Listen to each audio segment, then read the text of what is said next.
By 1865, the deadliest war ever fought on American soil was all but over. And yet, the Confederacy still existed in 1865 because the Army of Northern Virginia still existed. However, the army was crumbling just like the government it defended.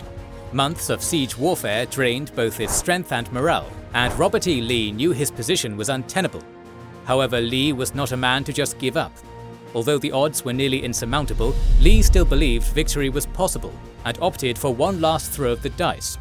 However, his final gamble was doomed to fail, and with its failure came the end of the American Civil War at Appomattox Courthouse. Welcome to the grand finale of our series on the American Civil War. What bit of modern kit would Civil War soldiers wish they had? That's right, wireless earbuds, because most of the war was pretty boring. But since they needed to listen for orders and the enemy, their best choice will be our sponsor today, Raycon, and their Essential Open Earbuds. Essential Open Earbuds sit outside the ear to keep you aware of your surroundings as you listen. And Raycon made sure this doesn't lead to any drop in audio quality, comfort, or value for money. Raycon's whole deal is premium earbuds at half the usual price, and the Essential Open Earbuds are no exception.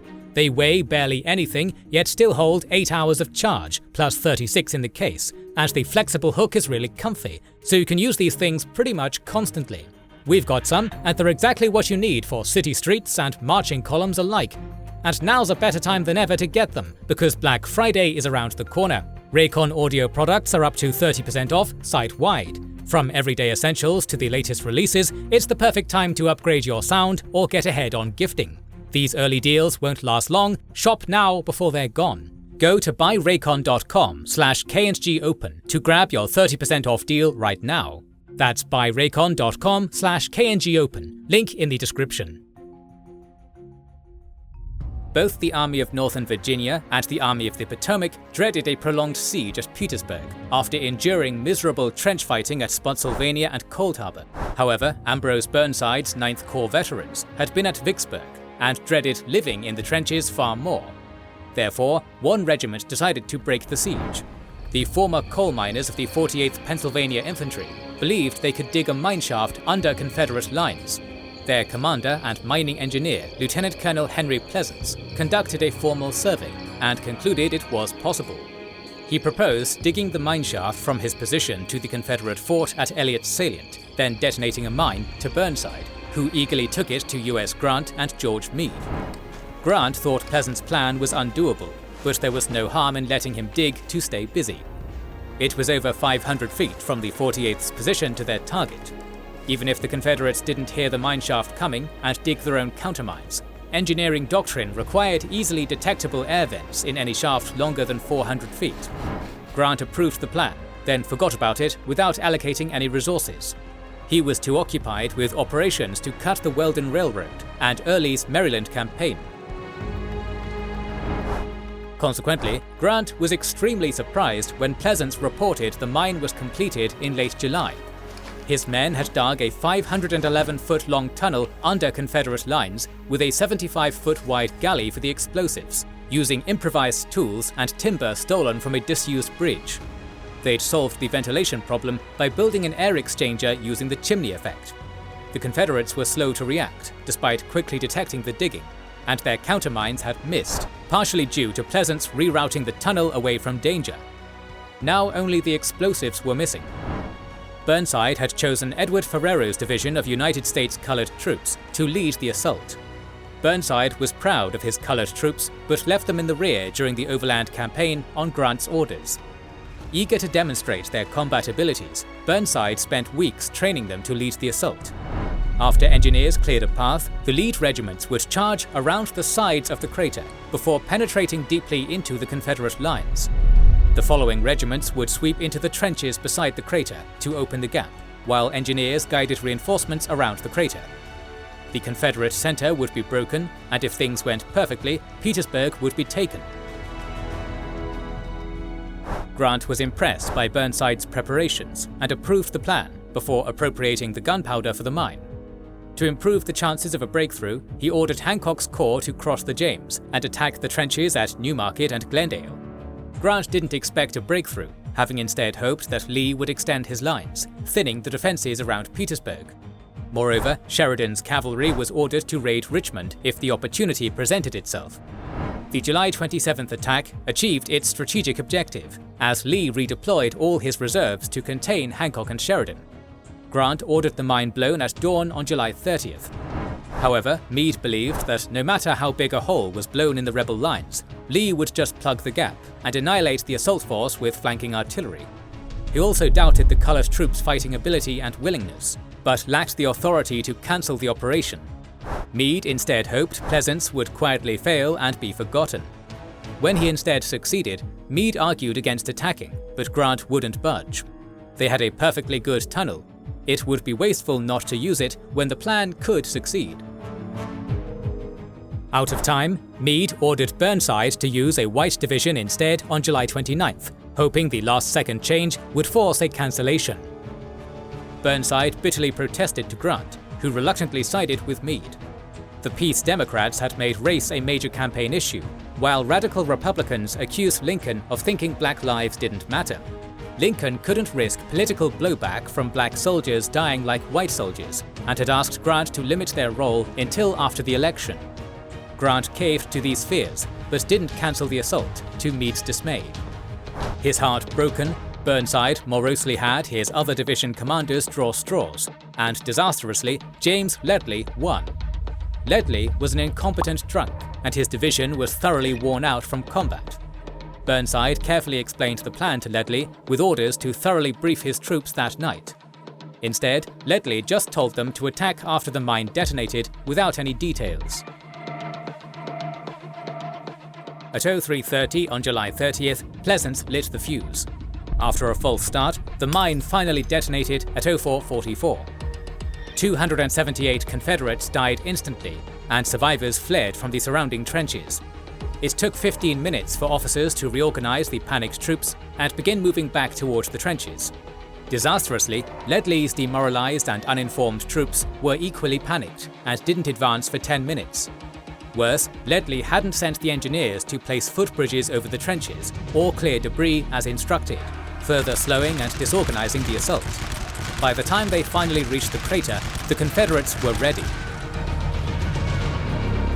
Grant called what followed the saddest affair I have witnessed in this war. Ledlie's men marched at the Confederate positions rather than assault them and were cut down. Many dove for cover in the crater, discovering too late that the sides were too steep to escape. Grant and Meade ordered the attack cancelled, just as Burnside ordered Ferrero's division forward to save the situation. The colored troops heroically tried to execute the original plan, but were repelled and many were pushed into, then trapped in, the crater.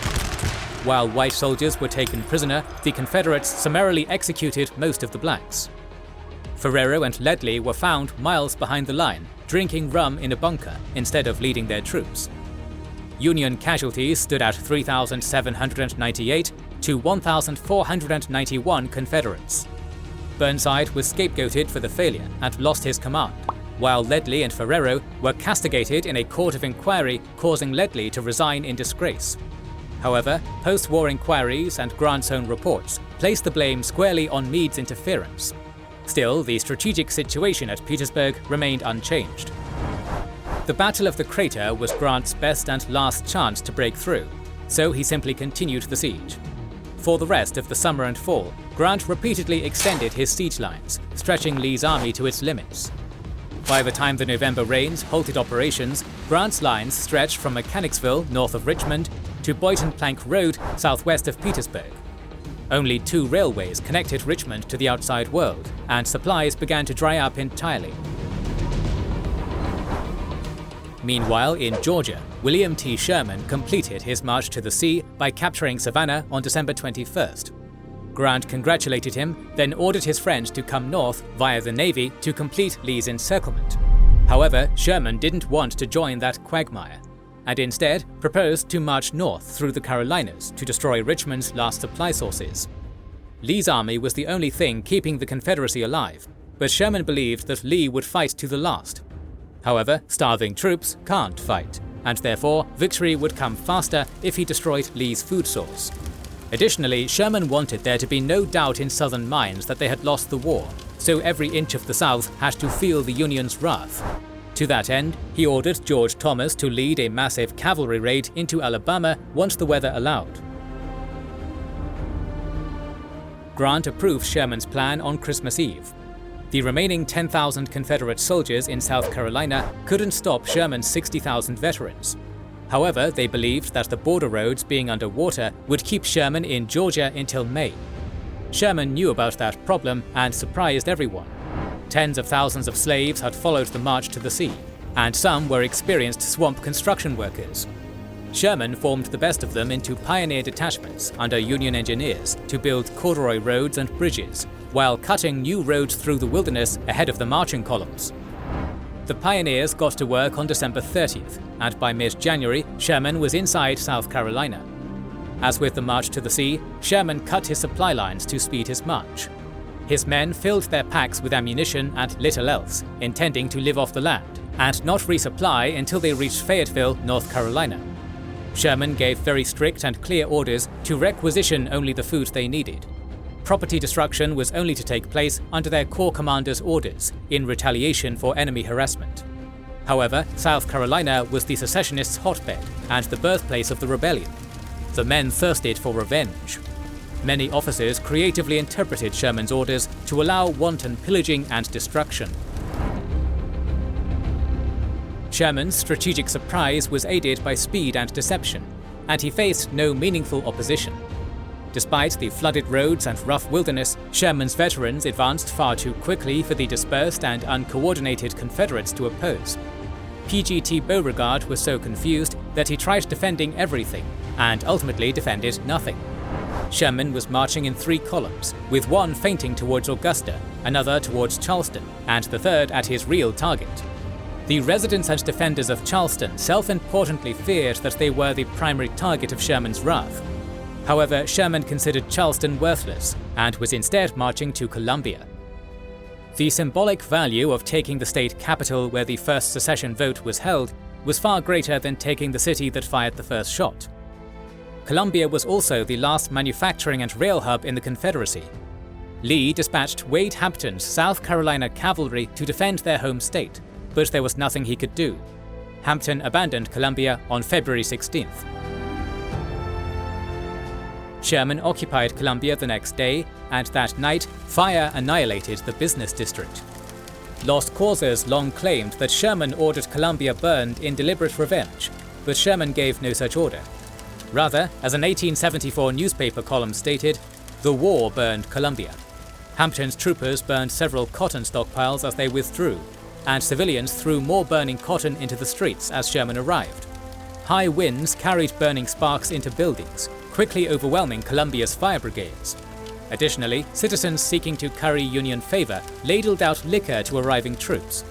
By nightfall, drunken soldiers were interfering with firefighting efforts and setting new fires. Worse, civilians looking to loot joined them, and rioting engulfed Columbia.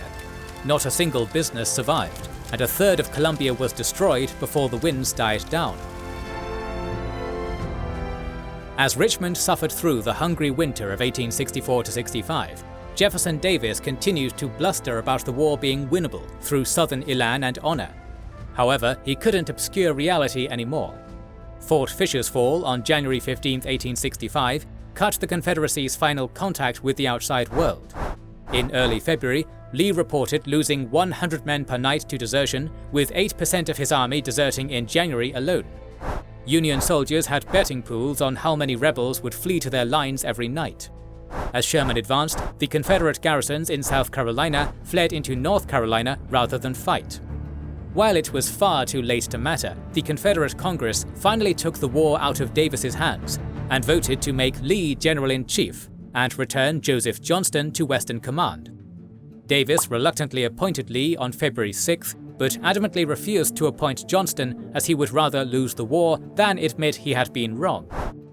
Nevertheless, Lee forced the issue, and Johnston returned to command on February 25th. Congress also considered but rejected recruiting slaves in exchange for freedom. Regardless of their manpower crisis, Southerners preferred losing the war to surrendering their slaves. Lee knew Richmond was doomed. He understood that his 40,000 regulars and 10,000 Virginia militia could not resist Grant's spring offensive, and he had to escape before then. Johnston suggested linking up. Together, they had the numbers to defeat Sherman, and then to try to wait out Grant in the North Carolina mountains. Lee initially declined, but in March he realized it was the only hope remaining. He further believed that defeating Sherman would restore morale enough for them to turn back and then defeat Grant as they had in 1862. Thus, he began preparations to evacuate the trenches and flee south as soon as the weather allowed. Johnston wasn't as sanguine. Sherman's 60,000 men were rapidly advancing. The 15,000-man Army of the Ohio had been redeployed to take Wilmington and was marching inland to link up with Sherman at Greensboro, opposed by 9,000 men under Braxton Bragg. Johnston had William Hardee's 10,000 men from South Carolina, about 8,000 cavalry, and the 6,600 Army of Tennessee diehards who hadn't deserted after Nashville. To have a chance, he needed Sherman to make a mistake. Sherman's scorch marks ended sharply at the North Carolina border. This state had been a reluctant rebel, and tens of thousands of Tar Heels had joined the Union Army, which meant that Sherman's men weren't interested in revenge when they entered on March 8th. Sherman was moving in 2 columns to make his rendezvous with Schofield, and wasn't expecting any resistance. All the evidence indicated that the remaining Southern soldiers' morale was too poor to fight anymore. However, Johnston had again worked tirelessly to restore his men to fighting form. After absorbing Bragg's force, Johnston's new Army of the South had just enough soldiers to take on one of Sherman's columns, if and only if they were too far apart to support each other. He couldn't destroy Sherman, but if he damaged one wing enough, or destroyed its supply wagons, Sherman would have to fall back to the coast to reorganize, buying Lee enough time to escape Grant. On March 15th, Sherman's cavalry found Hardee's men guarding Averisboro. The left column moved into position and attacked, overwhelming 2 lines of breastworks before being halted by a third. Overwhelming Union numbers forced Hardee to retreat, but while the left was delayed, Sherman's right column continued advancing. This was the opportunity Johnston was looking for, as it appeared that the columns were more than a day's march apart. As Slocum's men marched up the Goldsboro Road, they encountered Johnston's army south of Bentonville. Thinking it was only a cavalry screen backed by artillery, Slocum attacked with a single division. After it was strongly repulsed, he fell back and called for help, though he didn't order breastworks built. At 1500, the Army of Tennessee attacked the Union left. Not expecting the Confederates to show their old fighting spirit, the flank collapsed. Only one division held, thanks to its commander's insistence on fortifying his position, preventing Johnston from getting to Slocum's rear. Reinforcements began arriving, and Johnston pulled back. Rather than retreat, he fortified his position, hoping Sherman would repeat Kennesaw Mountain. Instead, they spent the 20th lightly skirmishing. Sherman was weary of war and wanted all his men to survive to celebrate the victory he knew was close, so he didn't attack. A reconnaissance in force nearly turned Johnston's flank on the 21st, but poor communication led Sherman to recall the force, a decision he later admitted was wrong. That night, Johnston wired Lee that he could not stop Sherman without help. Lee knew that he had to leave, but conditions were terrible. As hungry and exhausted as his men were, the army's draft animals were worse, and weren't capable of hauling wagons or artillery on wet roads. However, Lee knew time was running out. Federal cavalry, once again under Philip Sheridan, was stepping up raids against his supply lines. Lee was unaware that Grant had set March 29th as the start date of his final campaign. Hoping to forestall Grant and force him to contract his lines, Lee authorized an attack on Fort Stedman. At 04:15 on March 25th, sharpshooters and engineers, disguised as the nightly deserter run, moved into no man's land. The Union forces were caught by surprise, their pickets quickly killed, and the Confederates cleared the physical obstructions. 3 100-man assault teams infiltrated and captured batteries 10 to 12, plus Fort Stedman. They were then supposed to continue into the Union rear to disrupt counterattacks, while the main force moved up. But instead, the starving soldiers fell out to feast on abandoned Union breakfasts. The alert was quickly raised, and by 07:30, Union reinforcements contained the breakthrough. At 07:45, a punishing counterattack drove the Confederates back to their lines after losing over 4,000 men and only inflicting 1,000 casualties. By the time Grant learned of the attack, it was already over, and he went about his day as normal. which included a formal parade for the visiting President Lincoln. However, Lee knew he had wasted his last offensive potential. His fate was sealed. On March 27th, Lincoln met with Grant and Sherman to discuss the war's end. Lincoln told both men to give generous terms. No political concessions were to be made, but both should let the defeated rebels go home. The war had been hard enough, and Lincoln wanted a soft, reconciliatory peace. Sheridan's cavalry and Warren's 5th Corps moved against Lee's right flank on March 29th. After probing Lee's defences on March 31st, they broke through at Five Forks. George Pickett's division had been ordered to hold at all costs. Still, not expecting a late afternoon assault after receiving no scouting reports, the senior officers had left to attend a shadbake. Acoustic shadows prevented them from returning until it was too late, but overwhelming Federal numbers most likely doomed the defenders even if they had been led. This effectively cut the South Side Railroad, Lee's main supply line. He informed Davis that the fall of Richmond was imminent. The next day, Grant attacked along the entire Petersburg line. Longstreet's corps successfully defended the Petersburg trenches, but A.P. Hill's corps broke along the Boyston Plank Road. Hill rode out to try and rescue the situation, only to ride upon Union stragglers who ignored his order to surrender and shot him. Learning of the breakthrough, Lee knew Petersburg and Richmond were lost. He informed Davis that he would be evacuating that night. Davis's government took the remaining treasury bullion and their important documents and fled to Danville. Everything else was burned, and soon Richmond was put to the torch so that the Yankees couldn't claim it as a prize. About 40,000 troops slipped away in the dark and marched for Amelia Courthouse. Lee had ordered all remaining food stores to be waiting for them there. He'd feed his troops, then look for a way around Grant to reach Johnston. Grant expected Lee to fight to the death in Richmond, and his men attacked empty trenches on April 3rd. Sheridan was immediately ordered to find Lee, while the infantry cleared the cities.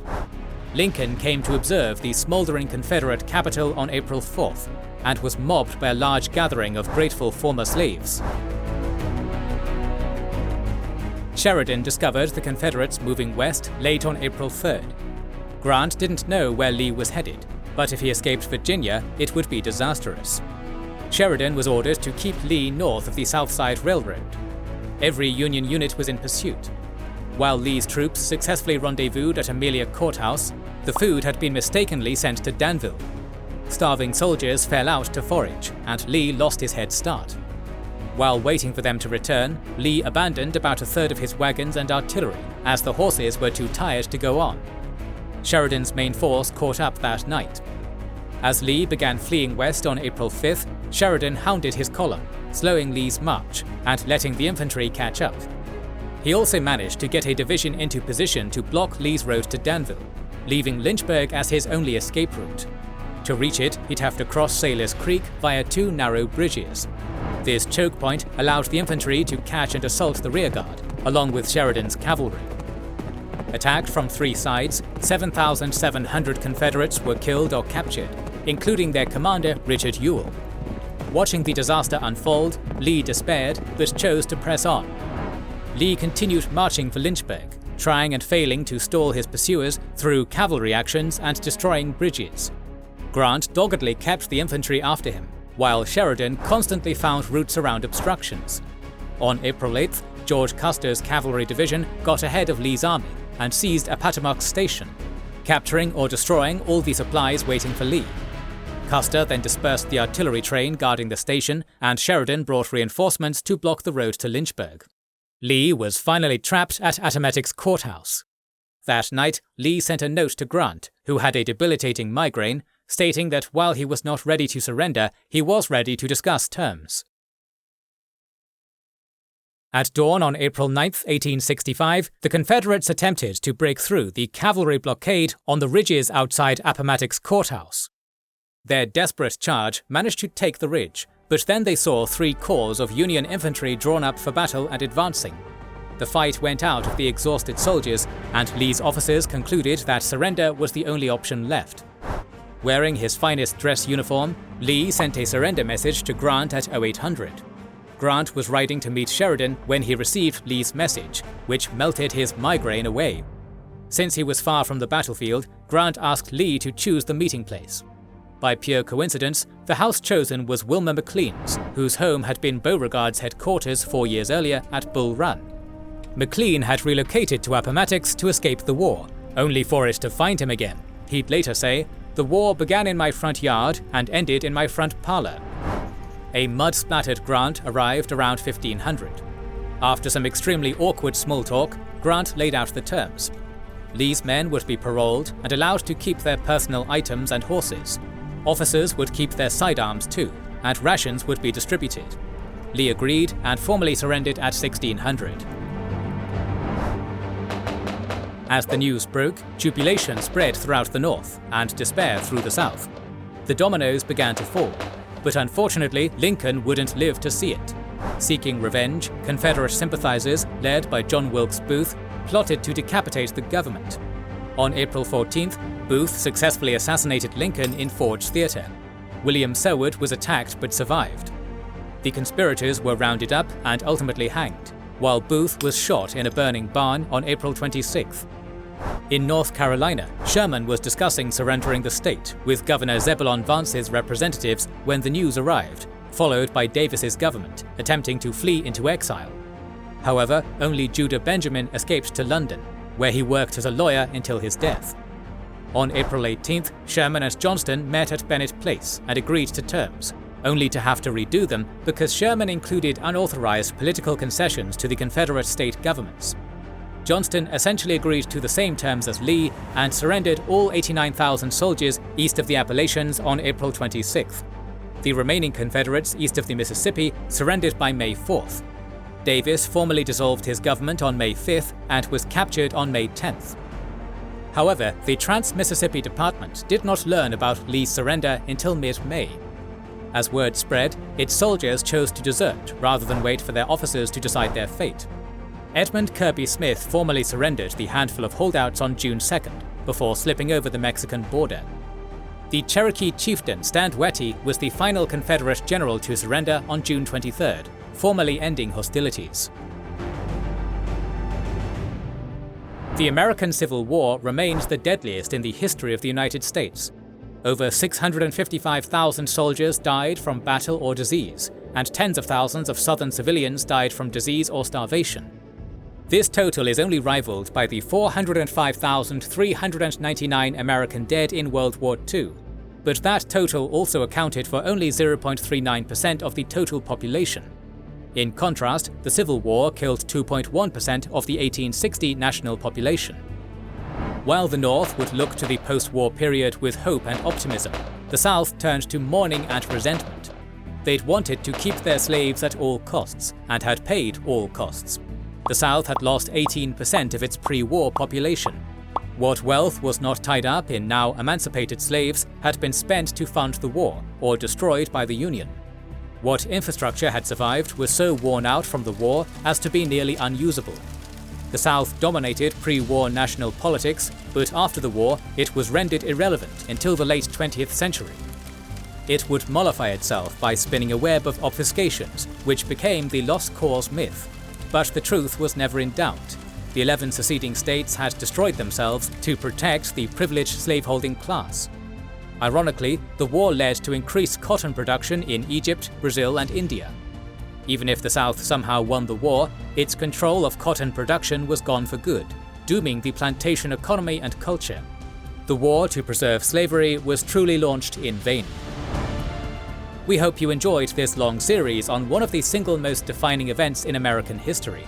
More series like it are on the way, so make sure you are subscribed and have pressed the bell button to see them. Please consider liking, subscribing, commenting and sharing, it helps immensely. Our patrons and YouTube members can watch more than 200 exclusive videos. Join their ranks via the link in the description or by pressing the join button under the video to watch these weekly videos, learn about our schedule, get early access to our videos, access our private Discord, and much more. This is the Kings and Generals channel, and we will catch you on the next one.